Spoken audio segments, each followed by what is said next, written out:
मैं doctor Shriram Vishwakarma, bureau chief. हमारे सामने हैं मुबारकपुर के विधानसभा के विधायक माननीय श्री अखिलेश जी। सामने है होली का महापर्व, रमजान का महीना। हम जानना चाहेंगे अपने जनता से क्या करना चाहिए।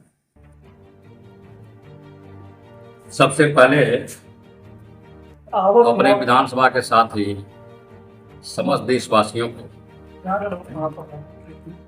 पवित्र रमजान की महीने की और होली की बधाई देता हूँ और सबकी सुख शांति और समृद्धि की कामना करता हूँ। होली का त्यौहार और रमजान का महीना हमारे समाज के परंपरागत त्यौहार है, जिसको हिंदू और मुसलमान दोनों मिलकर के प्रेम भाव से मनाते हैं। एक दूसरे के गले मिलते हैं, एक दूसरे के घर जाते हैं, सेवई और मिठाई खाते हैं, जो हमारे संबंधों का प्रतीक है, सामाजिक सौहार्द का प्रतीक है। तो इस अवसर पर हम सबसे अनुरोध करेंगे कि जो सदियों से हमारी हिंदू मुस्लिम गंगा जमुनी सभ्यता है, उस तहजीब को बनाए रखने की जरूरत है। और उन शक्तियों से जो समाज तोड़क शक्तियां हैं, जो हिंदू मुसलमान के नाम पर नफरत पैदा करती हैं, तो एक अवसर आ गया है आगामी पार्लियामेंट का चुनाव। इसी चुनाव में ऐसी शक्तियों को जमींदोज भी करने की जरूरत है, जो लगातार हिंदू मुसलमान के नाम पर राजनीति करती हैं और समाज में तफरका पैदा करती हैं, नफरत पैदा करती हैं। विधायक जी, संविधान का महापर्व, चुनावी महापर्व शुरू हो चुका है। आपके प्रत्याशी माननीय धर्मेंद्र जी का कल आगमन है। सत्ता पक्ष परिवारवाद पे चुनाव लड़ रहे हैं, विपक्ष कौन से बात पे चुनाव लड़ रहे हैं? कल माननीय धर्मेंद्र यादव जी का हमारे विधानसभा क्षेत्र मुबारकपुर में जनसंपर्क अभियान है।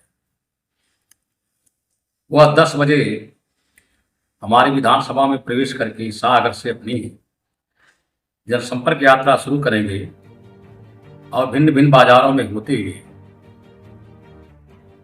सदर विधानसभा में प्रवेश कर जाएंगे शाम। जो आपने पूछा है कि भारतीय जनता पार्टी परिवारवाद पर चुनाव लड़ रही है, विपक्ष के लोगों के पास कौन सा मुद्दा है, तो इससे भी ज्यादा कोई हंसी का खेल हो सकता है क्या? 10 साल सरकार में रहते हुए जिस पार्टी को परिवारवाद जैसी छोटी चीजों पर बहस करनी पड़े, इसका मतलब है कि सरकार के पास जनता के हक और हकूक के बारे में, जनता के हित और कल्याण के बारे में, जनता के लिए कोई योजना उसने नहीं बनाई 10 सालों में, और जनता उसे दौड़ा रही है। तो वह जनता का दिमाग डाइवर्ट करने के लिए परिवारवाद की लड़ाई लड़ रहा है। 10 सालों में प्रधानमंत्री को बताना चाहिए कि देश में बेरोजगारी बढ़ेगी घटी, महंगाई बढ़ेगी घटी, स्कूल कॉलेज बढ़ेगी घटे, कल कारखाने लगे कि नहीं लगे, लोगों की भर्तियां हुई कि नहीं हुई, भर्तियां हुई, फौज में नौजवान कितनी बड़ी संख्या में भर्ती हुआ, इन सब चीजों का उसे आंकड़ा पेश करना चाहिए।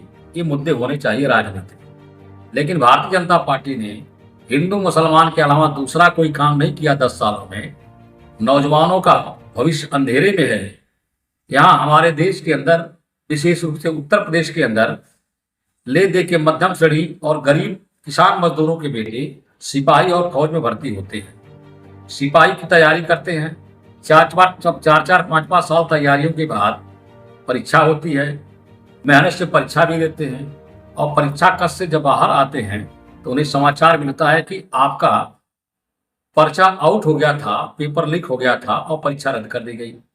ARO की भर्ती होती है, पता चलता है कि बच्चों ने मेहनत के साथ परीक्षा दिया और 1 महीना बाद सरकार खुद इंतजाम करती है और ये होता है कि पेपर लीक हो गया था, परीक्षा रद्द कर दी जाती है।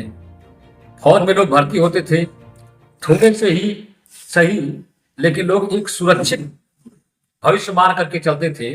नौजवान दौड़ धूप करके फौज में भर्ती होता था, उसको सरकार ने खत्म कर दिया और चार साल का अग्निवीर बना दिया। सरकार को बताना चाहिए ये नौजवान जो 4 साल के लिए अग्निवीर बन रहे हैं वो 4 साल के बाद क्या करेंगे। तो ले दे करके कुल हमारे कहने का मतलब है कि देश की सरकार ने, भारतीय जनता पार्टी सरकार ने जनता के हक में, किसानों के हक में, मजदूरों के हक में, विद्यार्थियों नौजवानों के हक में कोई काम नहीं किया, जिसकी वजह से वह जनता का दिमाग डाइवर्ट करने का प्रयास कर रही है। लेकिन कहीं से भी कोई भारतीय जनता पार्टी को मौका मिलने वाला नहीं है। माननीय राष्ट्रीय अध्यक्ष श्री अखिलेश यादव जी की अगुवाई में इंडिया गठबंधन उत्तर प्रदेश के अंदर बखूबी अपनी भूमिका अदा करेगा। अखिलेश यादव जी उसकी रहनुमाई और अगुवाई कर रहे हैं और यह इंडिया गठबंधन उत्तर प्रदेश से ही भारतीय जनता पार्टी को दिल्ली जाने से रोक देगा। इंडिया अलायंस कांग्रेस के नेता राहुल जी, उन्होंने एक बात कहा कि एक शक्ति जो है उससे हमको लड़नी। वो कौन सी शक्ति है जिससे लड़नी? वह शक्ति जो देश को बर्बाद और तबाह कर रही है, वह शक्ति जिसके बलबूते पर केजरीवाल या तमाम नेताओं को, मुख्यमंत्रियों को जेल के अंदर भेजा जाता है, वह शक्ति जो हिंदू मुसलमान के बीच में तफरका पैदा करती है, नफरत पैदा करती है, वह शक्ति जो विपक्ष के नेताओं को ईडी से, इनकम टैक्स से, पुलिस से, फर्जी मुकदमे से डराती है, उस शक्ति के खिलाफ मुकाबला है। ठीक कहा राहुल गांधी जी ने कि इस शक्ति को हम संसदीय लोकतंत्र में विश्वास करते हैं। लोकतंत्र का महापर्व आने वाला है चुनाव, तो पार्लियामेंट में हम बटन दबा करके ऐसे तमाम लोगों को जो जन विरोधी हैं, जो जनता के विरोधी हैं, जो जनता के दुश्मन हैं, बाहर करने की जरूरत है।